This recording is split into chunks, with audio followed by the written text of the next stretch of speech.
Shalom, selamat pagi. Tuhan Yesus baik. Tuhan memberkati kita semua dimanapun Bapak Ibu berada. Doa dan harapan saya kita tetap mencari dengan sungguh-sungguh perkenanannya di dalam kehidupan kita. Karena pada akhirnya Tuhan tidak melihat apapun, tapi Tuhan hanya melihat pribadi kita. Karena itu jadilah pribadi-pribadi yang berkenan kepada Tuhan, pribadi-pribadi yang berbuah banyak, pribadi-pribadi yang menyenangkan hati Tuhan. Kita sudah belajar bahwa perkenanan Tuhan akan mendatangkan penyertaannya.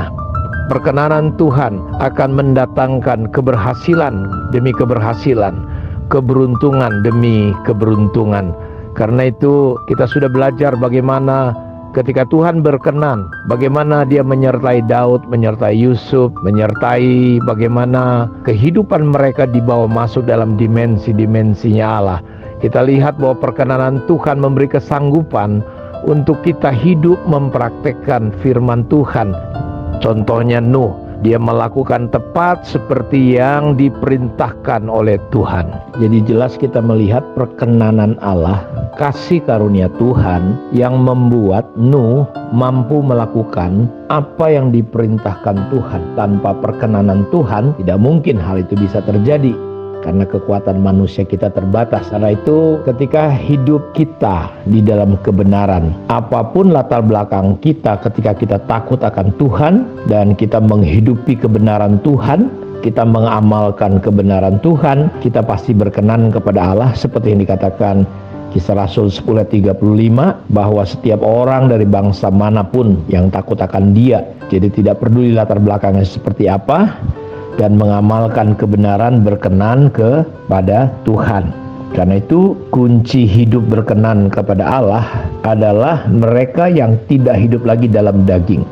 Karena mereka yang hidup dalam daging tidak mungkin berkenan kepada Allah. Why? Kenapa? Karena keinginan daging itu selalu berlawanan dengan Tuhan, dan dia tidak akan pernah tunduk takluk kepada hukum Allah. Keinginan daging akhirnya ujungnya maut. Karena itu perkenanan Tuhan akan membawa kita masuk pada level dan dimensinya Allah. Saya kemarin membagi hidup orang Kristen, hidup orang percaya itu terbagi beberapa bagian. Yang pertama adalah Kristen yang alami atau natural atau normal. Jadi kita jadi orang Kristen, kita lihat kebanyakan gereja ya normal-normal saja. Artinya ketika dia lahir baru, dia tidak mengalami terobosan di dalam kedagingannya. Artinya yang normal itu, sering orang berkata, gak wajar Pak kalau saya terluka, kecewa. Dia mengecewakan saya, dia melakukan tindakan yang merugikan saya. Wajar gak kalau saya kecewa? Dan semua yang namanya amarah, kehidupan daging, hal-hal yang seharusnya tidak boleh terjadi dalam hidup orang Kristen, itu terjadi dan kita menganggap itu adalah sesuatu yang normal. Jadi banyak orang Kristen hidupnya jadi Kristen yang normal-normal saja, ya. Yang di bawah normal itu yang tidak normal tentunya. Artinya dia sudah dilayani bagus, ya jangankan berbuat baik, ya kan, dia melakukan tindakan yang sebaliknya, macam-macam, pengkhianatan lah, apa segala macam, itu nggak normal. Di bawah yang tidak normal ada lagi namanya sakit. Ya, bagaimana tidak sakit? Paulus berkata, kalau ditinjau lamanya ini orang udah jadi guru. Paulus datang dan melihat ternyata di Korintus walaupun banyak sekali karunia, banyak jawatan, banyak mujizat, tapi di sana sakit. Bayangkan bagaimana nggak sakit, terjadi perselingkuhan, bahkan ada anak mencabuli, berzina dengan istri daripada ayahnya, yaitu ibu tirinya. Kita lihat kejadian-kejadian hari ini, banyak gereja yang sakit. Karena itu pastikan bahwa ukuran perkenanan Tuhan itu tidak diukur dari pelayanan. Karena banyak orang-orang yang terlibat pelayanan, hidupnya nggak benar, kacau. Hidupnya kadangkala ya seperti orang yang sama sekali tidak mengenal Allah. Sampai Paulus berkata, gak ada di bangsa manapun, di orang yang gak kenal Tuhan, gak ada kayak begitu. Ada istilah orang, ya ibaratnya binatang aja gak dimakan anaknya, tapi ada orang tua ya, yang sudah Kristen, kebaktian, tapi realitanya sakit. Jadi bukan hanya normal, di bawah normal, tapi sakit. Hal-hal kejadian yang aneh-aneh. Nah, seharusnya hidup orang percaya itu yang berada pada level atau dimensinya Allah, yaitu supranatural, di atas normal, ya, bukan hanya logika, di atas logika. Jadi orang percaya seharusnya hidupnya secara supranatural atau dimensinya Allah. Itu yang terjadi. Kita lihat bagaimana Musa membelah laut Kolsom. Hanya orang-orang yang berada dalam dimensi Allah. Ketika dia harus berhadapan, di depan ada laut Kolsom, di belakang ada tentara Mesir. Coba lihat reaksi orang-orang yang sudah melihat mujizat Tuhan.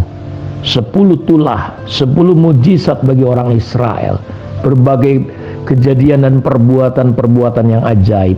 Tetapi ketika mereka mengikuti perintah Tuhan, mereka berjalan dengan sukacita. Mereka tiba-tiba jadi konglomerat karena orang Mesir tiba-tiba memberikan harta bendanya, memberikan kain-kain termahal, memberikan emas, perak, ya, luar biasa. Tapi ketika mereka melihat bagaimana jiwa mereka terancam dengan tentara Mesir yang begitu banyak mengejar mereka, muncul lagi ketakutan, muncul lagi persungutan, muncul lagi hal-hal yang kedagingan. Dan mereka berkata, apa kurang kuburan Musa di Mesir sehingga engkau harus bawa kami ke tempat ini? Lihat, di depan ada laut Kolsom, di belakang ada tentara Mesir yang begitu luar biasa, siap melibas, menghancurkan, membinasakan mereka. Dan orang-orang yang hidup dalam dimensi Allah, ketika menghadapi hal-hal yang mentok di depan atau di belakang, dia tidak bersungut-sungut seperti kebanyakan orang Kristen yang natural. Reaksinya, responnya selalu daging. Karena itu jelas orang yang hidup dalam daging tidak mungkin berkenan kepada Allah. Dan reaksi-reaksi daging ini yang kita lihat terjadi. Orang-orang Israel yang sudah melihat mujizat Tuhan. Karena itu nggak jaminan juga mereka yang sudah melihat, menyaksikan mujizat Tuhan bisa hidup dalam dimensinya Allah. Dan kita berharap saudara, kita berpindah dari orang Kristen yang sakit jadi mengalami terobosan, sampai bisa bukan hanya jadi normal, tetapi kita bisa hidup dalam dimensi Allah. Tapi kita lihat Musa, dia berseru-seru kepada Tuhan, dia bertanya kepada Tuhan. Belajar dalam hidup ini, Bapak Ibu, kalau punya masalah, kita datang sama Tuhan, serahkan hidup kita, hati kita, pikiran kita kepada Tuhan. Dan jawabannya adalah Musa mendengar Tuhan berbicara. Kenapa kau seperti itu? Aku akan ganti perang. Diamlah, aku akan ganti perang. Saudara, kita percaya bahwa perkenanan Tuhan itu bicara bukan hanya rame-rame, tapi adalah pribadi kita. Dan ketika dengar suara Tuhan, Musa, angkat tongkatmu. Apakah ketika tongkat itu diangkat tiba-tiba langsung terbelah laut? Tidak. Mungkin beberapa saat belum terjadi apa-apa. Tapi orang yang hidup dalam dimensi Allah, dia lebih mempercayai Tuhan dan firman-Nya daripada apa yang dia lihat. Panca inderanya tidak mempengaruhi dia. Orang-orang masih berteriak-teriak, Kristen yang sakit, Kristen yang kedagingan, berteriak-teriak. Apalagi kerjamu Musa, ngapai pula kau? Sudah pasrah aja, matilah kita mungkin. Tapi ketika Musa mengangkat tangannya, proses mujizat itu terjadi. Tiba-tiba datang angin yang tadinya halus, lembut, tapi tiba-tiba menjadi keras. Dan angin itu membelah, menyibakkan satu ke kiri, satu ke kanan laut Kolsom itu. Dan keringlah sampai ke daratan. Itu mujizat yang luar biasa. Kita lihat mereka mulai berjalan, dan akhirnya tentara Mesir dibinasakan. Ketika mereka sampai di tengah, orang Israel sudah keluar semua, mereka ditenggelamkan. Dan kita melihat orang-orang yang hidup dalam dimensi Allah, dia menjaga hidupnya, hatinya, untuk selalu mendengar apa yang Tuhan inginkan. Bukankah kita banyak mencatat ketika panglima itu sepatah kata saja, Tuhan, hambaku pasti sembuh. Bukanlah langit bumi ini terjadi karena firman, sepatah kata saja. Kita berdoa supaya gereja-gereja Tuhan tidak lagi menjadi sakit. Anak-anak Tuhan, orang Kristen tidak lagi menjadi sakit hanya saling menyakiti, ya, berputar-putar nggak jelas, merasa paling hebat, paling pinter, paling jago, kedagingan terus. Tapi kita boleh hidup dalam dimensinya Allah. Kiranya Tuhan memberkati kita. Mari kita berdoa. Bapa, terima kasih, berkati semua umat-Mu dimanapun mereka berada. Kasih karunia-Mu, perkenan-Mu turun atas hidup kami. Kami akan melihat perkenanan Tuhan membuat kami disertai oleh Tuhan. Perkenanan-Mu membuat kami hidup beruntung dan berhasil. Perkenanan-Mu membuat kami mampu melakukan apa yang Kau inginkan. Dan kami berada pada frekuensi, dimensi, levelnya Allah. Terpujilah Engkau Tuhan. Dalam nama Yesus kami berdoa. Amin. Tuhan memberkati kita semua. Shalom.